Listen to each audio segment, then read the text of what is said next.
Hello, everyone. Welcome back. My name is Aarna Sahu, host of Aarna's News, where on this podcast channel, I aim to eliminate the gender gap in the STEM fields by featuring inspiring female professionals and highlighting their stories and accomplishments to further encourage girls. On today's episode, some of the career choices I was making was because they felt safe. Like engineering felt like it was a safe job, that you would get, a good paying job. But I didn't let my creative side that I really like take hold. And so my advice would be like, don't let fear make decisions for you. Yeah. hello, everyone. Welcome back. My name is Aarna Sahu, host of Aarna's News, where on this podcast channel, I aim to eliminate the gender gap in the STEM fields by featuring inspiring female professionals and highlighting their stories and accomplishments to further encourage girls. Today, I'm pleased to announce our guest, Natalie Pan. Natalie is an engineering manager turned executive coach. She has a passion for supporting women in STEM through her nonprofit work and has founded her coaching business, Not Too Crazy, to support startup founders via coaching, community, and most recently, her accelerator, the Funding Breakthrough Lab, where she helps early stage founders learn about fundraising. She's passionate about self-acceptance, empowerment, and promoting action. So thank you so much, Natalie, for being here today. Before we dive into the questions, would you like to introduce yourself? Yeah, thank you so much for having me here, Arna. I'm excited to be here, and I think you pretty much nailed it. Yeah, I've been engineer when I first started off in my career. I actually switched fields a number of times. I didn't, I had a lot of interests. I didn't know what I wanted to pursue, and so there was a time I thought, hey, I might go into medicine. I ended up going to finance, and I even interned at a finance um, uh, management firm, and realized that wasn't something I wanted. And because I had this creative side, I ended up doing a computation arts and computer science program. So I actually went back and got another undergraduate degree, and that kind of eventually led me to moving to San Francisco, being doing software, which my business background probably helped, got me into startups. And I've always loved supporting and helping others, which led me down to coaching. And my current pursuits are kind of a combination of all the things I loved. Yeah. I love that. So, my first question for you is tell us a bit about your career path. Yeah. So, I guess, well, I mean, first I interned, I mean, if you want to go way back, in university, I knew I always wanted to kind of get entrepreneurship experience. So I even ran a student painting franchise at some point. And so that's one of the first places I got management experience. I also even worked at Starbucks for summer and got to become a manager there as well. And that was kind of the start of my career. And then when I was in university, I saw a job opening for a private equity firm, and I applied there and ended up getting an internship in the summer. And that's actually how I found out I didn't want to do finance. Even when I graduated, they had offered me a position, but it didn't feel hands-on enough. As someone who is really creative, I ended up deciding to go back to school. At that time, there was a computer science and computation arts program at Concordia. I'm originally from Montreal. And so I first got my finance degree at McGill, and then I ended up going back to school and doing another degree at Concordia. And so I ended up getting a job at, sorry, I'm blanking now. It was a luxury retreat. So it was a villa rental place that actually many years later got bought out by Airbnb. They kind of had a similar model, and that was my first programming job before I moved to the US and started working at the Gap and hence many other places.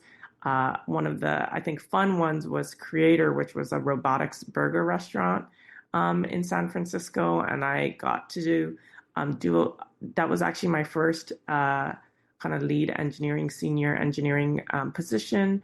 And I got to, build mobile apps, restaurant, ordering systems for them and interface all in React. But that was a lot of fun since I also love food. So I love that. I mean, you kind of realized that you didn't want to pursue finance because you took that internship, and then you realized that like that was a path that you didn't want to do, so you went back. So I really love how you like explored, you ventured out and you did something. Like even if it was something that you didn't like, you realized that, you know, that's something maybe you didn't want to do and you pivoted, and I think that's really, really cool. yeah. Yep. And I would say even now I am going through another career pivot. So I stepped away from engineering and I really want to try to pursue entrepreneurship. I dabbled with doing a startup the year before last and realized doing B2C, I want to do wellness and dating, which I realize is a very hard industry. Um, and uh, and through that work, I ended up doing community building for female founders and eventually saw a need for people learning how to fundraise. Because me, myself, I didn't have that network growing up. I had no idea when it came to fundraising how to do it. And luckily, from doing my community work and really supporting female founders, a bunch of people and experts in the industry who I'd ask, like, hey, would you be willing to speak to how to do fundraising? Said yes, and Funding Breakthrough Lab was born. Yeah. I love that. That's really, really cool. All right, so my next question for you is what advice would you give someone wanting to pursue a career similar to yours? And do you have any tips to succeed? Yeah. I mean, I would say for me, I pretty much started living life by not having fear make decisions for me. I think early on, some of the career choices I was making was because they felt safe. Like engineering felt like it was a safe job that you would get, a good paying job. But I didn't let my creative side that I really like take hold. And so my advice would be like, don't let fear make decisions for you. Yeah. Yeah, and I think that's really important because as students and like graduated people, we kind of like move towards a path that like society has deemed acceptable. Like if you do that and if you climb the ladder, then you'll have enough money, you'll live a good life. But maybe that's something you don't want to do, and you kind of let that fear of like maybe not having a better way out, like easier, like you kind of let that take into account your choices, and then you start living a life that you don't like because it doesn't match your values, it doesn't match your creative pursuits. So just realizing that, you have to take matters into your own hands. You can't let what like social norms define what you want to do, because you should be doing something that you enjoy, not because it's something out of fear, as you said before. Um, Completely agree. But I will say, making transitions isn't easy. So, one of the advice I'd get is try to really get to know yourself. As you know, take time to explore when you're younger, and let yourself pursue what you want when you're younger. Because when you transition, when you're older, you have a lot more responsibilities, and it gets harder. So. Absolutely. And my next question for you is what is a common myth about your profession that you want to debunk? Yeah, I mean, I think, mindfulness is gaining a lot of popularity, wellness, and a lot of people want to work in that industry, but I would say it's not an easy industry to work in because um, people often don't pay for the idea of mindfulness. They want to pay for results. And so it's not an easy career to pursue. Like you have to convince people that, hey, at the end of the day, they will get that value back. Yeah. And so if you're extremely busy, you know, it's just like why people, might not take the time to exercise or meditate, even though they know it's good for them, because it's those things are easy to push off. So pursuing a career in those industries are also quite difficult because you have to convince people or you have to get people when they're at the right time, ready for change, and not everyone's ready for that. Um, True. And it's like kind of a hard truth to realize that like people only want the results and don't really want what's between like the journey. So just realizing that you'll get the value back if you are true to yourself, if you do good habits, and really realizing that is really important. All right. And my next question for you is if you could step into my shoes or younger self, what would you have asked yourself that I didn't? Yeah, I guess some of it would be like what are some of the biggest lessons I learned. And I mean, for me, I think that's like surrounding yourself with good people, people who align with your values, and like people you can learn a lot from. So, you know, where they say you are the five people you surround yourself with, I think that is extremely true. And so, yeah, be authentic and surround, and that'll attract people who are like you, and find good people to be around. Yeah. Absolutely. I was just gonna say that like quote because like I like watched this one video, right? And this lady, she said that if you enter a room that smells bad, once you're there for a while, you won't smell the foul stench because you realize that like you've been there for t far too long. And that's kind of how it goes with that saying, like you are the five people you surround yourself with. If you surround yourself with like people who don't really care about the values that you care about and like they believe in different things, then you're going to start straying away from, what you originally intended to. Versus if you surround yourself with people that uplift you, support you, then you're going to mimic some of those qualities and become a better version of yourself.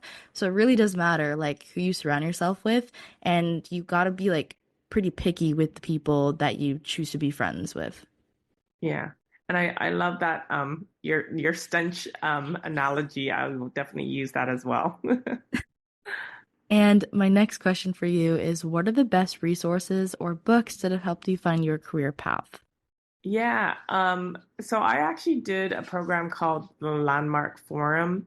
And it was a 3-day conference. It was actually quite intense. A lot of people, you know, um, give it bad reviews, but that really helped shaped um, and got me understanding like storytelling, what we tell ourselves, how we see the world. And we often choose scenarios where um, we're either playing the victim or the hero and making things good or bad. And when we do that, what it does is it creates distance and it also allows us to walk away from responsibility. And so once I realized like a lot of what we tell or the way we go about in the world is really to protect, our ego through the stories, uh, that really helped shift. I felt for me to always look at any scenario and reflect on what am I doing and whether the story I'm telling myself is beneficial for me or not, and why I might be telling this story to myself. And then the other thing I would say was Nonviolent Communication by Marshall Rosenberg. He really taught like how use of the words like language, like words that create judgment or opinion, um, like can create what positives and negatives, and that type of communication is violent. And so I felt like his was an actionable way of actually implementing what I learned from Landmark. So the combination of those two was extremely powerful for me. Absolutely. I mean, I love those. Like, it's really funny because with the course, they might have had like really bad reviews, but you're able to learn from it, which goes to show that even though some people might say that something is bad, there's still knowledge that can be attained from anything. I like how you kind of kept that perspective. And then with the nonviolent communication, I think it's something that's also really interesting is that like tone kind of impacts your communication. So if you like asked a question in kind of like a derogatory like tone or something, you probably wouldn't get the best answer. But if you ask like in a positive, like happy, welcoming tone, then it can go a long way. So with communication, it also comes with like other things that you probably might not know of, which is probably really important. Yeah, so like I mean, one of the things Marshall Rosenberg teaches is like if you make something means good or bad. So if you say like let's say um, this is big or this is small, or when you communicate with someone and you say that's a lot or that's a little, that other person might have a differing opinion. And because when you state, and even though those things seem like minute, that's when judgment comes in, and that's when you can get into arguments. But when you state things as facts, so like, hey, um, you did this 3 times, right? Like it's hard for people to be able to say that that's not true, and then therefore that stops arguments from happening. And then a lot of it is about communicating your own feelings. And since people can't invalidate how you feel, that also helps with communication. Yeah. Absolutely. And my next question for you is, what do you think is a vital factor that shaped your career? What was your life before learning it, and what was your life after learning it? Yeah. So I felt like learning that network and connections was super important, was something I learned really late. And I feel like that concept just sunk in even more now as I was building Funding Breakthrough Lab. When I went to university, honestly, like in school, I was just very studious. I always was kind of like in my books, did my work, but I didn't realize like one of the main reasons you go to university is for the network and the friends that you're going to create. Because those are the people when you go out into the career world, they're going to refer you, make connections for you. And so network is actually widely important. And I feel like it doesn't get emphasized enough. And so, and it was only because of my community work that I did that like people got to know me and therefore that grew my network that I was actually able to build Funding Breakthrough Lab. And so network and connections are super important. Absolutely. And I think that's really important with what you said there. Like, one of the main reasons why a lot of people go to university is to encourage like making networks and connections and kind of just broadening your reach because you meet like so many people. Like universities are typically like huge. So there's like so many like opportunities that you can get and just being like open to those and like receptive to what there is like out in the world for you is very, very important to take note of. All right. And because we have some additional time, my question for you is what's one thing you wish you had known when you began your career path? Um, yeah. uh, you know, uh,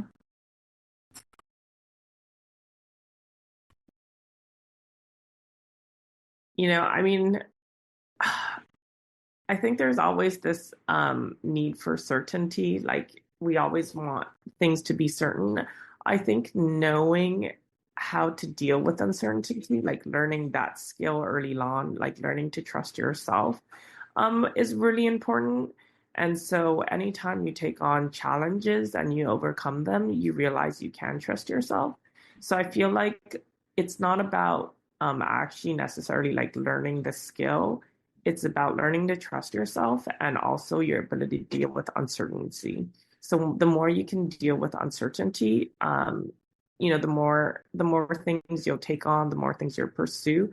And so, learning how to deal with uncertainty is a skill that I think everyone should learn. Yeah. 100% agreed. And it's like human nature to want to like be around something that's comfortable, like to, as we said before, like to have a job that will give us a lot of money and to not do something that's very fearful.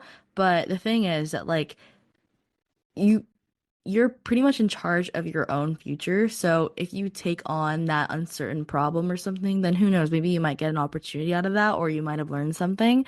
So I think it's good to seek out uncertainty whenever possible, though it might seem really, really challenging and almost like counterintuitive. I think that's where you can get the most success because like all of these successful people, like for example, like Steve Jobs, Bill Gates, they probably did something really, really daunting at the beginning and they were probably uncertain about it, but because they just tried to venture out on themselves, um, they became like multi-billionaires and super, super like successful. So as you said, just seek out uncertainty because I think that's what can be the driving factor. Yeah, completely agree. And the other thing that, as you're talking, came to mind is iteration. So not letting perfectionism block you. So the faster you can iterate, the faster you're going to learn.